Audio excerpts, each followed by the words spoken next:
Datang Nabi Isa alaihissalam kepada satu kaum yang sedang mencuci pakaian. Nabi Isa berkata pada kaum tadi, kalian sibuk mencuci pakaian, membersihkan pakaian kalian dari noda dan kotoran, tapi kalian tidak pernah mensucikan hati kalian dari dosa-dosa kalian. Siapa engkau? Berimanlah kepadaku dan bersaksilah, aku Isa bin Maryam, Nabi dan Rasul Allah untuk kalian. Aku diutus untuk menyuruh kalian beriman kepada Allah. Maka berimanlah mereka. Salah satu yang beriman dari mereka adalah Barnabas. 6 orang beriman tuh. Pergi lagi melakukan pengembaraan. Ada satu desa di mana banyak orang buta sejak lahir, diusap oleh Nabi Isa dengan mengucapkan Bismillah, maka sembuh itu butanya. Nabi Isa pun memberikan ujangan pada mereka, mereka pun beriman. 6 orang menjadi pengikut Nabi Isa. Salah satu dari mereka bernama Yakobus. Maka genaplah jumlah mereka menjadi 12 dan mereka disebut Hawariyun. Nabi Isa melakukan perjalanan menyelamatkan diri. Masuklah Yudas Iskariot alias Samiri ke zaman Nabi Isa. Nabi Isa berkata kepada pengikutnya, hati-hati iblis masuk ke tengah-tengah kalian. Para pengikutnya menganggap yang disebut iblis itu jin. Yang faham betul yang dimaksudkan iblis itu adalah Yudas, adalah Barnabas. Barnabas paham, jangan-jangan si Yudas nih yang maksudkan Nabi Isa. Betul. Banyak kesempatan Yudas ingin berhadapan dengan Nabi Isa, tapi selalu terhalang oleh malaikat Jibril. Sampai kadongkol tuh Yudas ingin berhadapan dengan Nabi Isa. Terakhir berkata pada Barnabas, sampaikan aku ingin bertemu dengan Isa bin Maryam, dengan Nabiullah, dengan Rasulullah. Maka Barnabas menyampaikan pada Nabi Isa. Nabi Isa mengatakan pada Barnabas, hei Barnabas, katakan, belum tiba saat perjumpaan kita. Perjumpaan kita nanti di akhir zaman. Oh, kata Nabi Isa tuh kepada si Yudas Iskariot. Ini menguatkan kalau Yudas itu Dajjal. Nabi Isa berseru kepada kaumnya, ingat kaumku, tidak lama lagi akan datang pada kalian kelak di antara kalian ada yang berkhianat kepadaku dan dia menggantikan tempat kedudukanku. Maka apa yang terjadi? Tidak lama kemudian datang seseorang dari pengikut Nabi Isa yang bernama Hawariyun ini, yang digelari Hawariyun.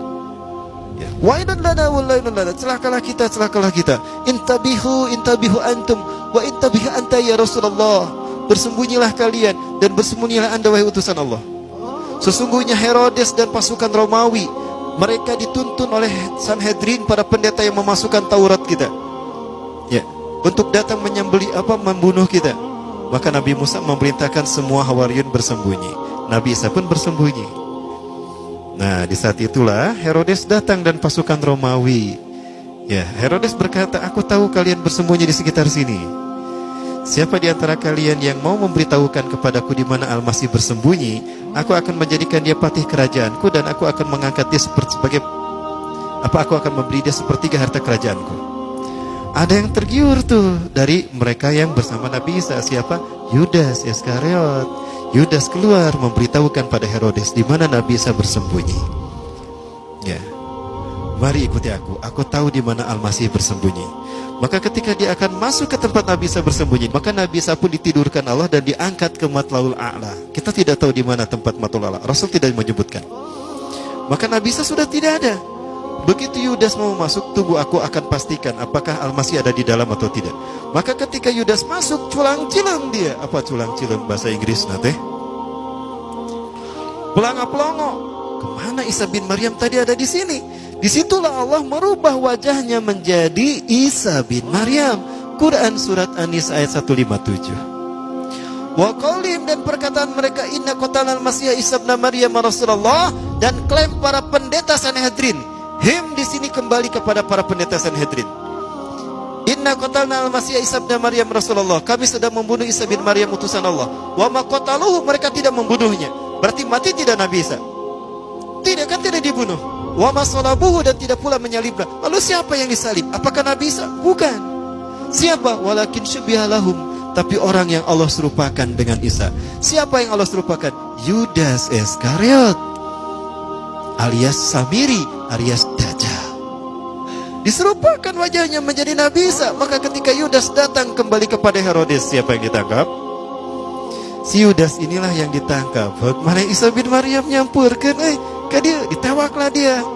Loh, kok aku yang ditangkap? Lastu Isa, anak Yudas ala dia dulu kemilai. Aku bukan Isa, aku Yudas yang menunjukkan kamu tadi. Nges cempek banget, mana itu banget Isa. Tak suara mana ke suara Isa. ditangkaplah Yudas dan disalib.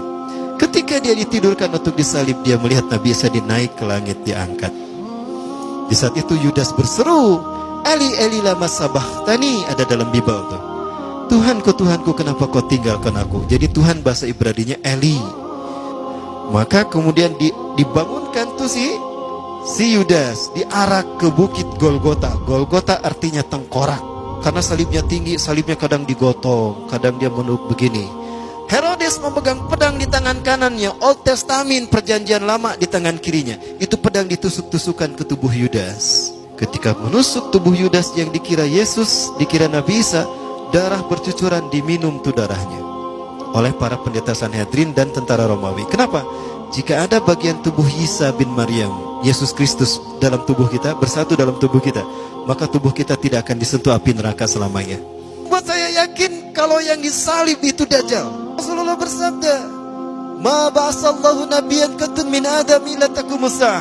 Tidaklah Allah mengutus seorang nabi pun dari Nabi Adam sampai hari kiamat, illa anzara qaumahum, kecuali mereka akan menasihatkan, memperingatkan kaumnya tentang bahaya fitnah Dajjal. Wal yaum sa'ukhbiru lakum ma lam yukhbir min qabl. Aku akan beritakan hari ini kepada kalian sesuatu yang belum pernah mereka sampaikan. Innahu a'war wallahu la sabi'awar. Sesungguhnya Dajjal pecak sebelah mata kanannya dan Allah tidak pecak. Ingat, a'war di sana bukan buta tapi pecak. Kenapa cuma Rasulullah yang menyebutkan kalau Dajjal pecak mata kanannya?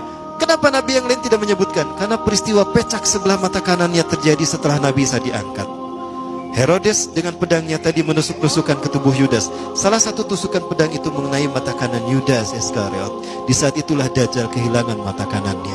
Jadi Dajjal normal dengan kedua mata sejak lahir. Kapan dia kehilangan mata kanannya? Di saat dia disalib, di saat perayaan Paskah. Itulah yang disebut dengan peristiwa Paskah. Makanya cuma Rasul yang tahu, karena Rasulullah berikutnya setelah Nabi adalah beliau, Nabi Muhammad SAW. Maka dikuburkanlah si Yudas Iskariot. Barnabas ingin membuktikan kalau dia Dajjal.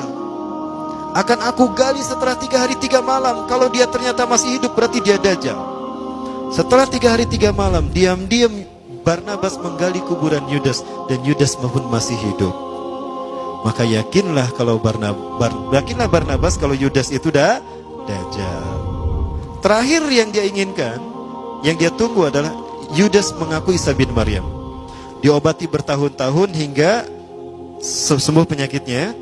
Ketika Barnabas bekerja dengan perkakasnya, datanglah Yudas Iskariot dan menepuk mejanya. Hei Barnabas, saksikanlah, aku ini adalah Isa bin Maryam. Betul kamu Dajjal, pergi kamu. Kenapa tidak dibunuh? Karena yang membunuhnya nanti Nabi Isa alaihi salam. Maka Yudas Iskariot pun pergi diusir oleh Barnabas. Maka Yudas mengembara ke seluruh dunia. Dengan kemampuan retorikanya, Yudas alias Samiri alias Dajjal mampu mempengaruhi bangsa-bangsa di dunia.